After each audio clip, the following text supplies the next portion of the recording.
بسم اللہ الرحمن الرحیم۔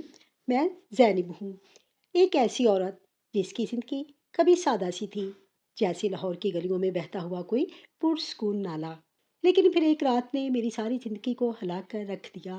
وہ رات جب میرے شوہر فیضان نے مجھ سے کہا، زینب بس ایک رات کی بات ہے، ماں کی جان بچانے کے لیے یہ قربانی دینی پڑے گی۔ میں اس وقت باورچی خانے میں کھڑی تھی، ہاتھوں میں آٹے سے لتھڑا چمچ پکڑے روٹی بنانے کی تیاری کر رہی تھی۔ لاہور کے ہمارے چھوٹے سے گھر میں شام کی اذان کی آواز گونج رہی تھی۔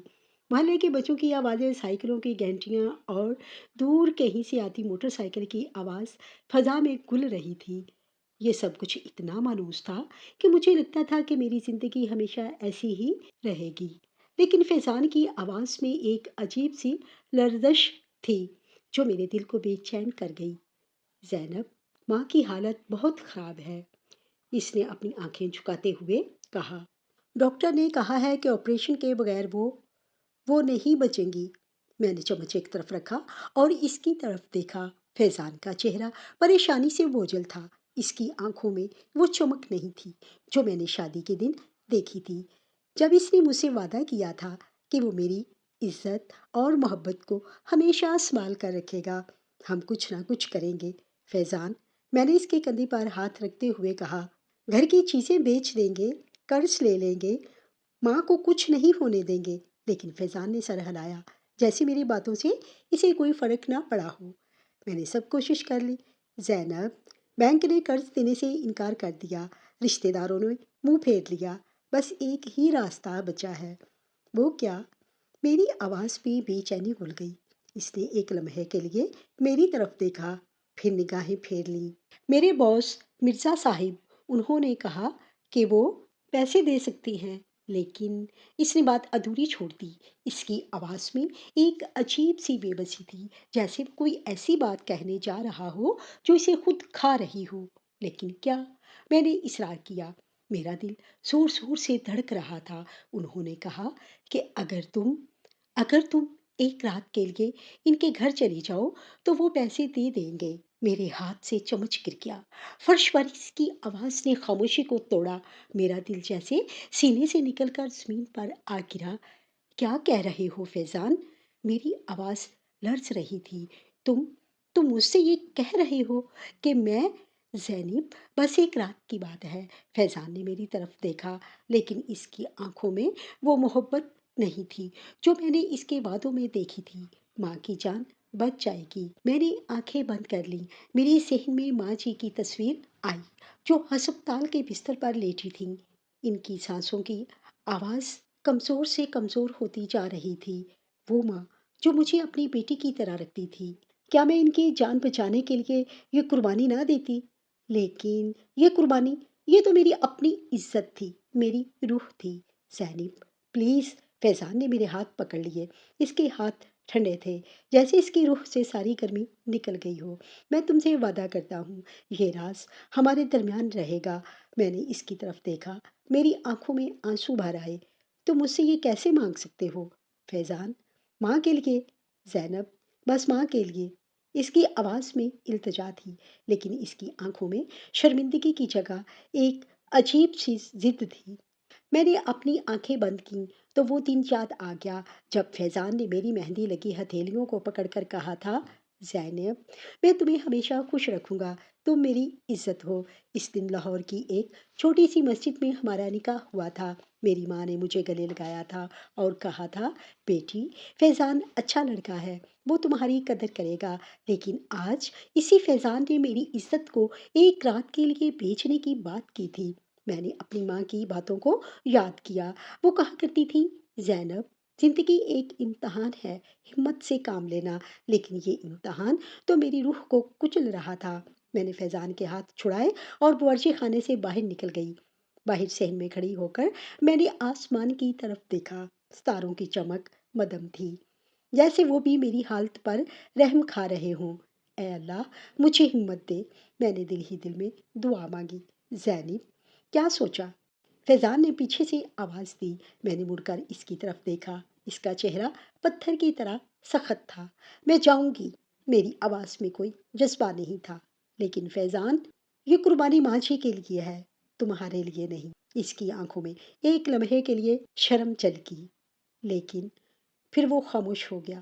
اس رات میں نے اپنی عزت، اپنی روح، اپنی ہر چیز قربان کرنے کا فیصلہ کر لیا۔ مرزا صاحب کا گھر لاہور کے گلبرگ میں ایک بڑا سا بنگلہ تھا۔ اس کے بڑے سے دروازے پر 2 سیکورٹی گارڈ کھڑے تھے، جنہوں نے مجھے دیکھ کر سر جھکایا۔ میں نے اپنا دوپٹہ سر پر درست کیا اور دل میں دعا مانگی، اے اللہ میری عزت کی حفاظت کر۔ مرزا صاحب نے خود دروازہ کھولا۔ وہ ایک میانہ قد، گھنی داڑھی والے آدمی تھے، جن کی آنکھوں میں ایک عجیب سی چمک تھی۔ آؤ زینب، ان کی آواز میں ایک نرمی تھی جو میرے خوف کو اور بڑھا گئی۔ میں اندر داخل ہوئی۔ گھر کے اندر ایک عجیب سی خاموشی تھی، جیسے وقت یہاں ٹھہر گیا ہو۔ مرزا صاحب نے مجھے ڈرائنگ روم میں بٹھایا اور ایک گلاس پانی دیا۔ یہ لو، پانی پی لو۔ میں نے گلاس ہاتھ میں لیا، لیکن میرا ہاتھ کانپ رہا تھا۔ مرزا صاحب، آپ نے جو کہا تھا، میری آواز بھاری ہو گئی۔ انہوں نے ہاتھ اٹھایا، زینب تم فکر نہ کرو، میں تم سے کوئی غلط بات نہیں مانگوں گا۔ انہوں نے ایک الماری سے قرآن مجید نکالا اور میرے ہاتھ میں تھما دیا۔ یہ لو، اسے کھولو اور پڑھو۔ میں حیران رہ گئی۔ قرآن؟ ہاں زینب، تم رات بھر یہ پڑھو اور صبح فجر کی نماز پڑھ کر چلی جانا، پیسے تمہیں مل جائیں گے۔ میں نے ان کی طرف دیکھا۔ ان کی آنکھوں میں ایک عجیب سی سچائی تھی۔ لیکن آپ نے فیضان سے کہا تھا کہ…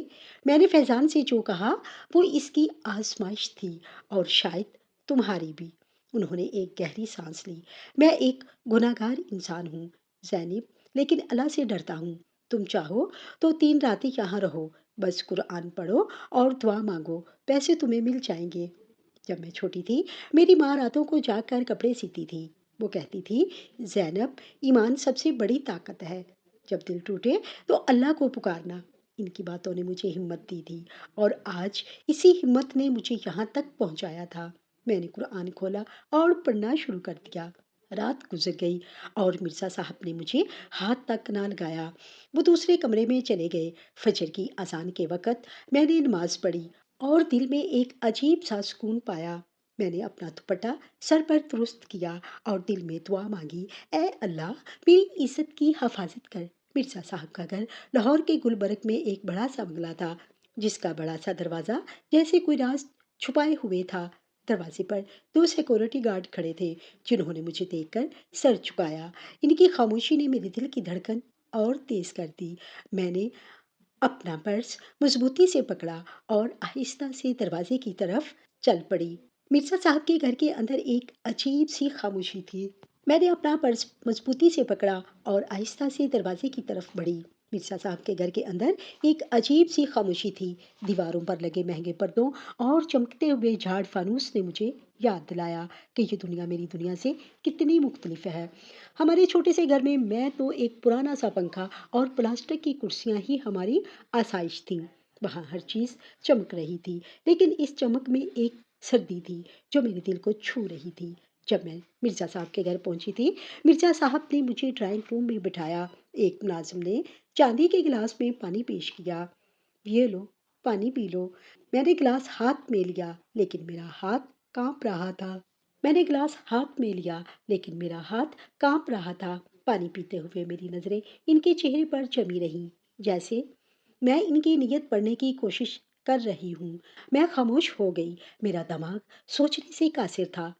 کیا یہ کوئی چال تھی، یا مرزا صاحب واقعی اتنی عزت والے آدمی ہیں، یا یہ بس ایک ڈرامہ ہے جو بعد میں میری عزت کو داغدار کر دے گا؟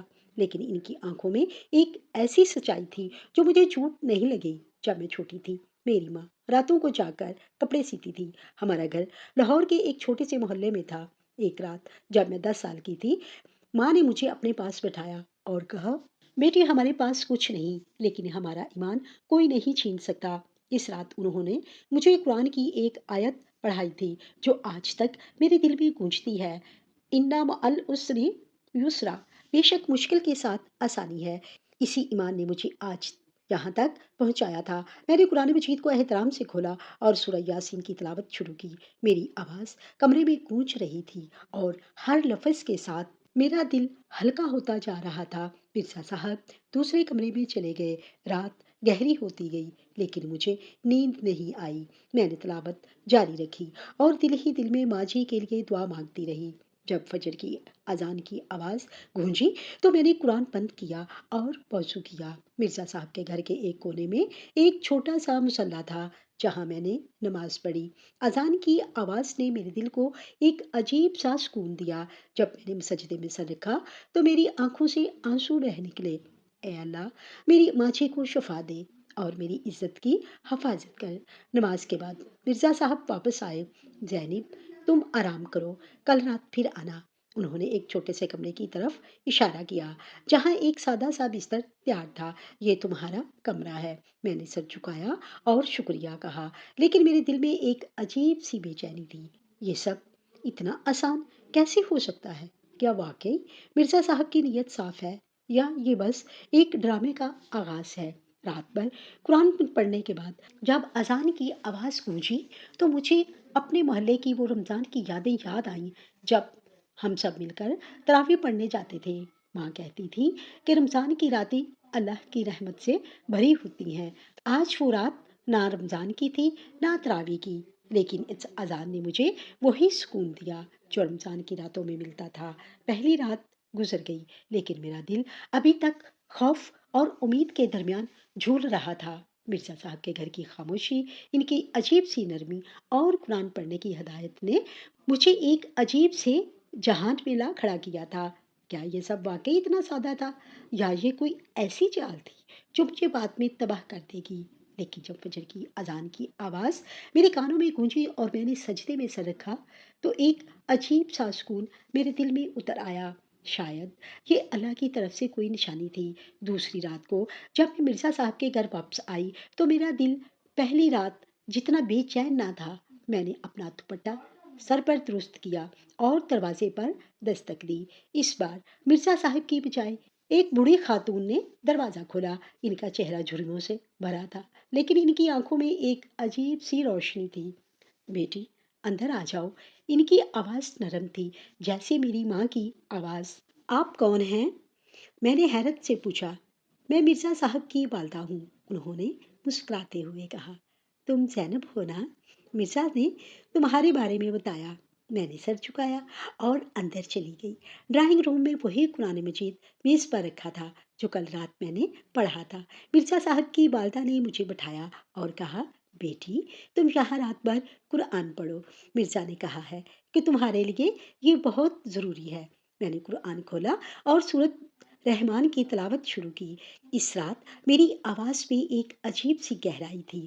ہر لفظ جیسے میرے دل سے نکل کر فضا میں گونج رہا تھا۔ مرزا صاحب کی والدہ کبھی کبھار کمرے میں آتی، مجھے پانی دیتی یا ایک ہلکی سی مسکراہٹ کے ساتھ دیکھتی۔ ان کی موجودگی نے مجھے ایک عجیب سا سکون دیا، جیسے میری ماں میرے پاس بیٹھی ہو۔ جب میں 10 سال کی تھی، ایک رات میرے والد گھر سے چلے گئے۔ ماں نے مجھے اپنے سینے سے لگایا اور کہا، زینب، ہم اکیلے ہیں لیکن اللہ ہمارے ساتھ ہے۔ اس رات انہوں نے مجھے سورۃ رحمان پڑھائی تھی۔ یہ سورت دل کو سکون دیتی ہے۔ بیٹی، جب بھی ڈر لگے یہ پڑھنا۔ آج مرزا صاحب کے گھر میں وہی سورت پڑھتے ہوئے مجھے لگا کہ میری ماں میرے ساتھ بیٹھی ہے۔ اس رات کے بعد سے ماں نے ہر مشکل وقت پہ مجھے ایمان کی طاقت سکھائی تھی۔ دوسری رات بھی گزر گئی۔ میں نے قرآن پڑھا، دعائیں مانگی اور فجر کی نماز ادا کی۔ مرزا صاحب اس رات کمرے میں نہیں آئے لیکن ان کی والدہ نے صبح مجھ سے کہا، بیٹی، تم بہت ہمت والی ہو، اللہ تمہارے لیے آسانی کرے گا۔ ان کی باتوں نے میرے دل میں ایک عجیب سی امید جگائی۔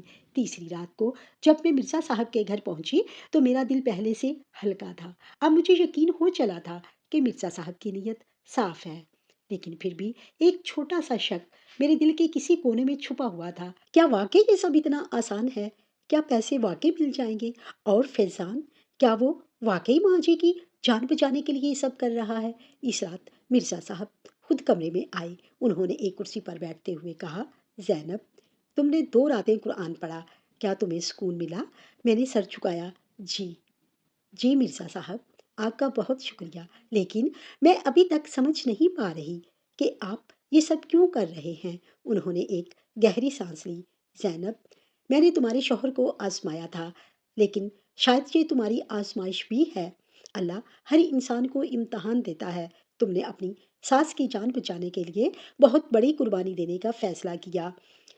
یہ ہمت ہر کسی میں نہیں ہوتی۔ ان کی باتوں نے مجھے حیران کر دیا۔ لیکن آپ نے فیضان سے کہا تھا کہ میں نے فیضان سے جو کہا وہ اس کی وفاداری جانچنے کے لیے کہا تھا۔ انہوں نے ایک لمحے کے لیے رک کر میری طرف دیکھا۔ لیکن زینب، یہ بات تمہارے لیے نہیں تھی۔ تم بس قرآن پڑھو، دعا مانگو، کل صبح تمہیں پیسے مل جائیں گے۔ میں نے سر جھکایا اور قرآن کی تلاوت شروع کر دی۔ اس رات میں نے سورت ملک پڑھی۔ ہر آیت کے ساتھ میرا دل ہلکا ہوتا گیا، جیسے اللہ مجھے بتا رہا ہو کہ وہ میری دعائیں سن رہا ہے۔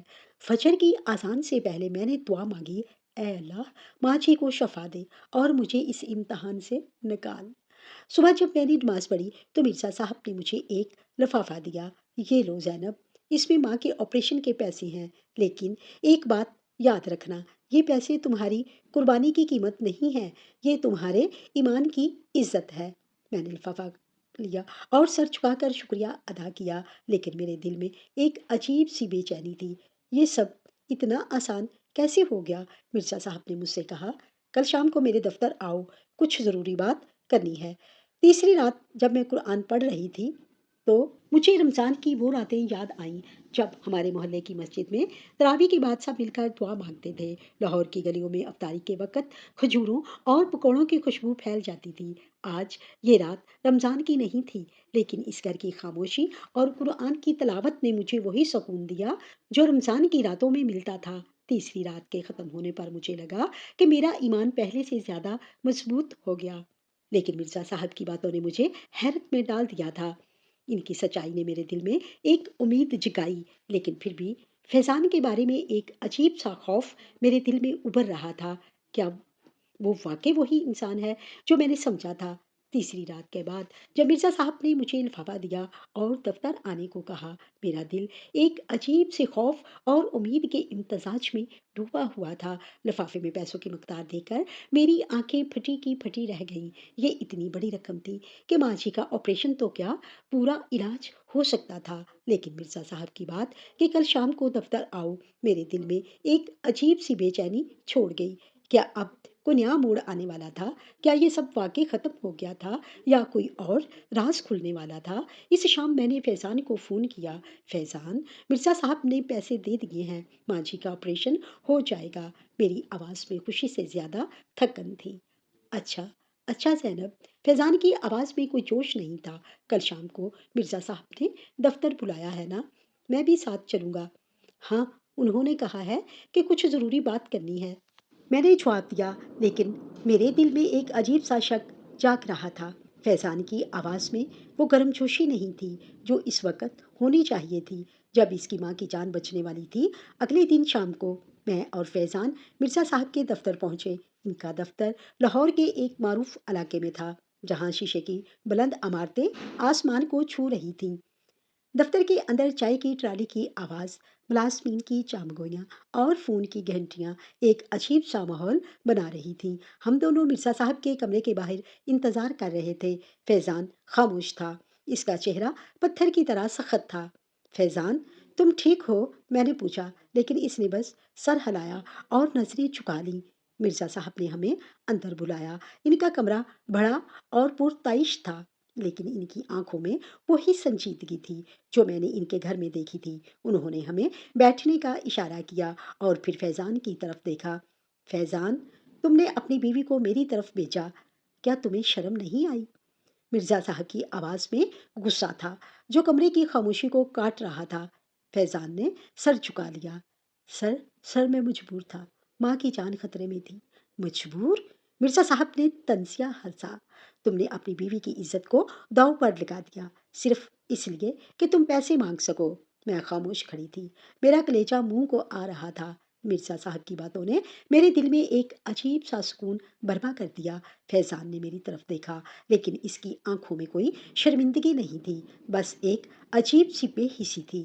مرزا صاحب نے میری طرف دیکھا، زینب، تم ایک بہادر عورت ہو، تم نے اپنی ساس کی جان بچانے کے لیے سب کچھ قربان کر دیا، لیکن یہ آدمی، انہوں نے فیضان کی طرف اشارہ کیا۔ یہ تمہارے قابل نہیں ہے۔ پھر مرزا صاحب نے ایک ایسی بات کہی جس نے میری ساری دنیا ہلا دی۔ زینب، میں نے تم سے قرآن پڑھوایا کیونکہ میں چاہتا تھا کہ تم اپنے آپ کو سنبھالو، لیکن حقیقت یہ ہے کہ فیضان نے تمہیں دھوکہ دیا۔ اس نے تمہیں بتایا ہی نہیں کہ اس نے پہلے ہی پیسوں کا بندوبست کر لیا تھا۔ اس نے تمہیں میری طرف بھیجا تاکہ وہ اپنی ماں کے سامنے ہیرو بن سکے۔ میں نے فیضان کی طرف دیکھا۔ یہ سچ ہے۔ میری آواز لرز رہی تھی، میرا دل جیسے سینے سے نکل کر زمین پر گر پڑا۔ فیضان نے سر جھکایا۔ زینب، میں بس ماں کو بچانا چاہتا تھا۔ جھوٹ، مرزا صاحب نے زور سے کہا۔ تم نے زینب کو جان بوجھ کر میری طرف بھیجا۔ تم جانتے تھے کہ میں تمہاری بیوی کی عزت نہیں لوں گا، لیکن تم نے اسے اس اذیت سے گزرنے دیا تاکہ تم اپنی ماں کے سامنے واہ واہ کما سکو۔ میرا دل ٹوٹ گیا۔ میری آنکھوں کے سامنے وہ لمحات گھوم گئے جب فیضان نے مجھ سے کہا کہ بس ایک رات کی بات ہے۔ وہ لمحات جب میں نے اپنی عزت کو داؤ پر لگایا صرف اس لیے کہ میں ماں جی کی جان بچانا چاہتی تھی، لیکن یہ سب ایک جھوٹ تھا۔ جب ہماری شادی ہوئی تھی، فیضان ایک سادہ سا آدمی لگتا تھا۔ وہ فیکٹری میں کلرک تھا اور ہمارا چھوٹا سا گھر لاہور کے ایک متوسط محلے میں تھا۔ شادی کے چند مہینوں کے بعد ہی مجھے اس کی کمزوریاں نظر آنے لگیں۔ وہ ہر وقت تناؤ میں رہتا تھا، چھوٹی چھوٹی باتوں پر غصہ کرتا تھا۔ ایک رات جب ماں جی کی طبیعت زیادہ خراب ہوئی، اس نے مجھے سے کہا تھا، زینب، تم نہیں سمجھتی کہ میں کتنی مشکل میں ہوں۔ اس رات اس کی آواز میں وہی بے حسی تھی جو آج مرزا صاحب کے دفتر میں تھی۔ میں نے فیضان کی طرف دیکھا۔ تم نے مجھ سے جھوٹ بولا، تم نے میری عزت کو داؤ پر لگایا صرف اس لیے کہ تم ہیرو بن سکو۔ میری آواز میں غصہ اور درد دونوں تھے۔ زینب پلیز مجھے معاف کر دو۔ فیضان نے میرا ہاتھ پکڑنے کی کوشش کی، لیکن میں نے اسے جھٹک دیا۔ بس فیضان، میری آنکھوں میں آنسو تھے، لیکن میرا فیصلہ پختہ تھا۔ میں تمہارے ساتھ نہیں رہ سکتی۔ مرزا صاحب نے خاموشی سے ہمیں دیکھا، پھر انہوں نے کہا، زینب، تم ایک مضبوط عورت ہو۔ اگر تم چاہو تو میں تمہیں اپنے دفتر میں نوکری دے سکتا ہوں۔ اپنی زندگی خود سنوارو۔ میں نے سر جھکایا۔ شکریہ مرزا صاحب، میں آپ کی پیشکش قبول کروں گی۔ دفتر سے باہر نکلتے ہوئے میں نے لاہور کی مصروف سڑکوں کو دیکھا۔ سڑک پر رکشوں کی آوازیں، چائے کے ڈھابوں سے اٹھتی ہوئی بھاپ اور لوگوں کی ہلچل نے مجھے یاد دلایا کہ زندگی ابھی ختم نہیں ہوئی۔ شاید یہ میری نئی شروعات تھی۔ اس لمحے مجھے احساس ہوا کہ میری عزت کی قیمت کوئی نہیں جانتا سوائے میرے۔ فیضان نے مجھے دھوکہ دیا، لیکن مرزا صاحب نے مجھے میری ہمت کی یاد دلائی۔ میں نے فیصلہ کیا کہ اب میں اپنی زندگی خود سنواروں گی۔ فیضان کے دھوکے نے میرا دل توڑ دیا تھا، لیکن مرزا صاحب کی باتوں نے مجھے ایک نئی ہمت دی۔ انہوں نے مجھے اپنے دفتر میں نوکری کی پیشکش کی تھی، اور اس دن جب میں مرزا صاحب کے دفتر سے باہر نکلی تو لاہور کی مصروف سڑکوں نے مجھے ایک عجیب سا پیغام دیا۔ رکشوں کی آوازیں، چائے کے ڈھابوں سے اٹھتی ہوئی بھاپ اور لوگوں کی ہلچل جیسے کہہ رہی تھی، زندگی ابھی ختم نہیں ہوئی۔ شاید یہ میری نئی شروعات کا وقت تھا۔ میں نے مرزا صاحب کی پیشکش قبول کر لی۔ اگلے ہفتے سے میں نے ان کے دفتر میں ایک کلرک کی نوکری پر لگ گئی۔ دفتر کا ماحول نئے سیکھنے والوں کے لیے ایک چیلنج تھا۔ کمپیوٹرز، فائلوں کے ڈھیر اور ہر وقت چلنے والے فون کی گھنٹیاں، لیکن مرزا صاحب کی ایک ملازمہ شازیہ نے میری بہت مدد کی۔ وہ ایک چھوٹے سے گاؤں سے تھی اور اپنے بھائیوں کی تعلیم کے لیے نوکری کرتی تھی۔ زینب، فکر نہ کر، یہ سب سیکھ جائے گی۔ اس کی مسکراہٹ میں ایک عجیب سا سکون تھا۔ ہر صبح جب میں دفتر جاتی تو لاہور کی گلیوں سے گزرتے ہوئے مجھے اپنی ماں کی باتیں یاد آتی۔ وہ کہتی تھی، بیٹی، زندگی ایک دریا ہے، اگر اس میں پتھر بھی آئیں تو بہتی رہنا۔ میں نے فیصلہ کیا کہ اب میں اس دریا کو روکنے نہیں دوں گی۔ ماں جی کا آپریشن ہو گیا۔ ڈاکٹروں نے کہا کہ وہ اب خطرے سے باہر ہیں۔ میں ہر روز ہسپتال جاتی اور ان کے پاس بیٹھتی۔ ایک دن جب میں ان کے لیے کھانا لے کر آئی تو انہوں نے میرا ہاتھ پکڑا۔ زینب، تم نے میری جان بچائی۔ ان کی آنکھوں میں آنسو تھے۔ میں نے مسکرا کر کہا، ماں جی، یہ سب اللہ کی مہربانی ہے، لیکن میں نے انہیں فیضان کے دھوکے کی بات نہیں بتائی۔ وہ ابھی کمزور تھیں اور میں نہیں چاہتی تھی کہ ان کا دل ٹوٹے۔ جب میرے والد ہمیں چھوڑ کر گئے تو میری ماں نے کبھی ہار نہیں مانی۔ وہ راتوں کو کپڑے سیتی اور دن میں محلے کے گھروں میں صفائی کا کام کرتی۔ ایک دن جب ہمارے پاس کھانے کو کچھ نہیں تھا، انہوں نے مجھے اپنے پاس بٹھایا اور کہا، زینب، جب تک ہمت ہے کوئی ہرا نہیں سکتا۔ اس دن انہوں نے اپنی واحد